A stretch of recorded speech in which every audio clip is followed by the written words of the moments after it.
life was never intended to mean life behind bars in this country. And as I just mentioned, the length of time life has actually served behind bars has got longer over the last 40 years. Indeed, it wasn't until the 1980s that whole-life tariffs were introduced, and that was for multiple, premeditated, sexual or sadistic murders, so you kind of Brady's or Rose Wests. Now, there are currently just 35 killers serving whole-life sentences in the whole country. Some other countries around the world do operate a life must mean life sentence for virtually all murders. We're talking about China, Pakistan, Nigeria, Romania, for example. Probably nothing surprising there, but what if I told you Holland was also on the list? Yes, indeed, our easygoing, pot-smoking, libertarian Dutch friends tend to lock murderers up forever. That would mean someone who kills only once is treated in exactly the same way as a mass murderer. Does that make sense?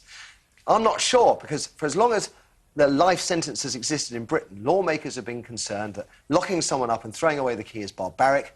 And what's more, and this is right back to the 60s, there were concerns that if we kept all lifers locked up forever, our prisons would be overflowing.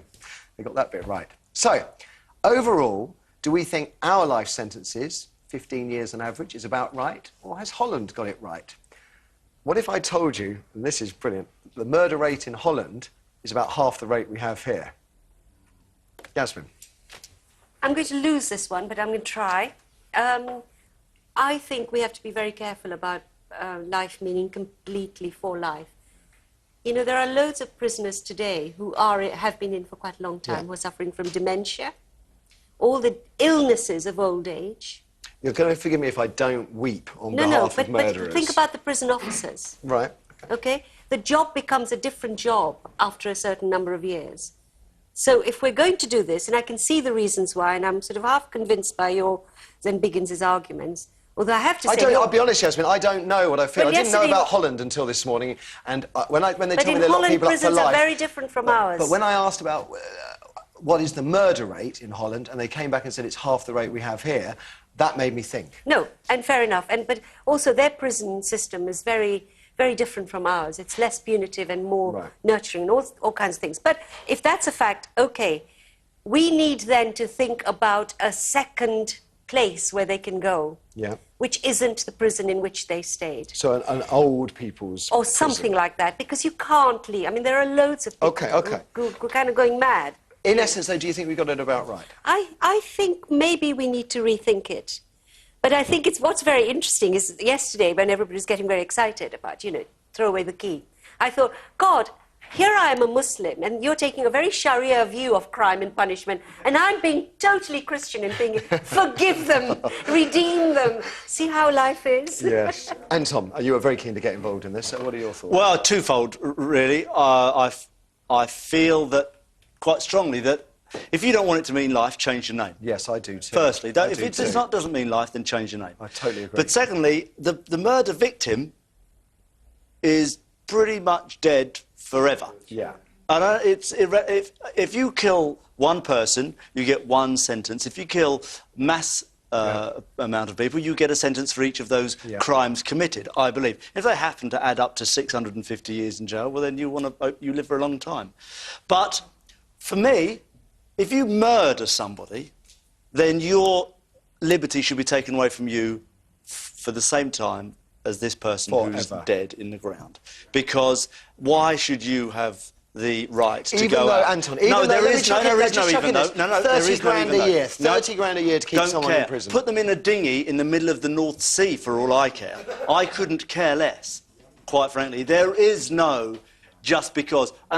And I understand what you're saying as well, and I agree there should be another place for them when they get to a certain age, or if they get any sort of mental problems, then put them in another place. But do not put them back into society because they murdered somebody. They should be locked away forever. Biggins, you came up with a different view yesterday, which was why waste the equivalent of 22 to 30 grand a year, whatever we want to say it costs, why waste that money throwing good after bad, and I guess you were sort of putting the capital punishment... Absolutely. I mean, and I know that's... Yes, my little friend on the right here, my very good friend on the right, shaking her head. But, you know, as Anton, I totally agree with everything you said, Anton.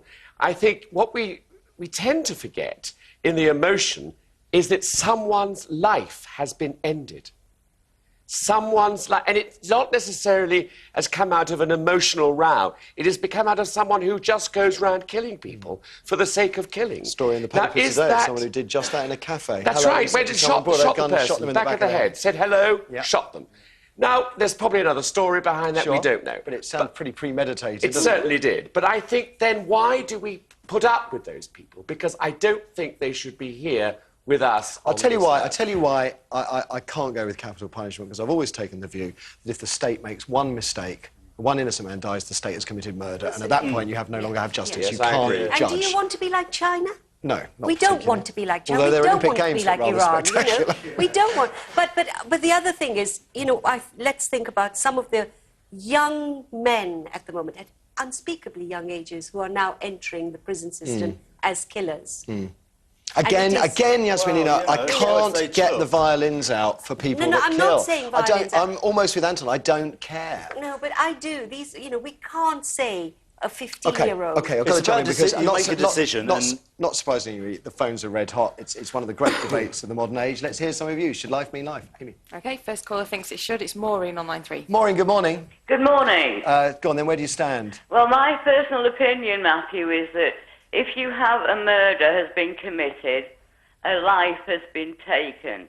Now, my view is basically concerns that victim's close family.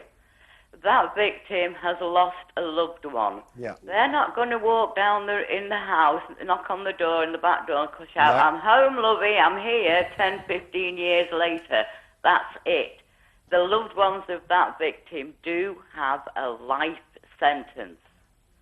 And I only believe it's right and proper that the person who took that life should lose his or her liberty for the rest of their life. Can I ask you, Maureen, on a slight tangent, do you think if we operated, as they do in Holland, a life means life sentence for all killings, do you think the number of murders in this country would decline? More than likely. Because, I mean, it is interesting. I say that is my main point, that life should mean life. Okay, all right, Maureen. If there are extenuating circumstances and they're not given a life sentence, that is different, of course. Okay, I hear you loud and clear. Forgive me for cutting you off. I've got loads of calls. You certainly wouldn't get repeat offender, would you? Cheers, Maureen. OK, let's go to Lynn then on line 4. Lynn, good morning. Hi there. So where do you stand? Well, I believe that there are many different types of murder, although the end result is the same. Yeah. But like the French with the crime of passion, because I believe anyone can really lose it after being, you know, suffering when someone's been tormenting them or upsetting them for years and years. They can lose it and kill them, and I don't believe they should be locked up forever, because the circumstances are different to some evil mass murderer like a child killer or somebody like that who really enjoys doing it. Well, Lynn, you are effectively arguing for the system we have, because the system we have at the moment, we have everything from manslaughter through to murder. We have everything from compulsory life sentences all the way through to life must mean life tariffs. So that's kind of how the system operates at the moment. Not perfectly, no system ever does, but it's interesting. Thank you. Let's have another. OK, let's go to Lou then on line 5. Lou, good morning. Morning, Lou. Hello. Hi there, Lou.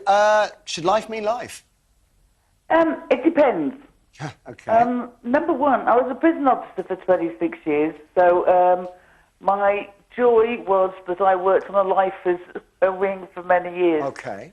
There are so many different types of lifers. You've got your lifers that have murdered. You also, unfortunately, have these wonderful judges who aren't in the real world that put a tariff on people who have killed. Yeah. So you've got no choice. The parole board then decides whether to let them go. Also, you have this new life sentence where it's like 3 times and you're out. Yeah. You know, if you commit 3 burglaries, 3 whatever, you receive a life sentence. Now, although you may be released within 5 years, you are on a life license. Do you think we've got? I mean, you kind of. I mean, we know what the system is. I mean, do you think we got it about right, Lou? If you've taken somebody's life, then I believe that you should stay where you are. Yes, and I would have thrown away the key. Okay. To have the choice. because, as people have said on the panel, I mean, I've got my telly turned down, so I haven't heard what's been said. But I personally believe, and I've spoken to many lifers who genuinely feel remorse for what they've done. It could be one of passion, you know, that kind of thing where it's happened quickly. Okay, but that is an argument effectively in favour of the system we have now, where the tariff, it varies. I mean, the sentence is life, but how many years you serve varies. Really interesting views, actually. I thought we would get hang 'em and flog 'em, and actually, just on those samples, and we have many more calls to go through, but just on that sample, it seems people are by and large happy with the system that it operates. I certainly don't think much, you know, when this whole Myra Hindley thing happened, I saw that was changing Myra. the goalposts. I saw Myra in prison, and I thought this woman should never be out. Right, OK. Yeah. The one thing I want to just wrap up on is the point that you made, Anton, which is, let's stop calling it a life sentence if it's not a life sentence. It's misleading to everybody. Yeah. OK, good. Resolution. Let's move on.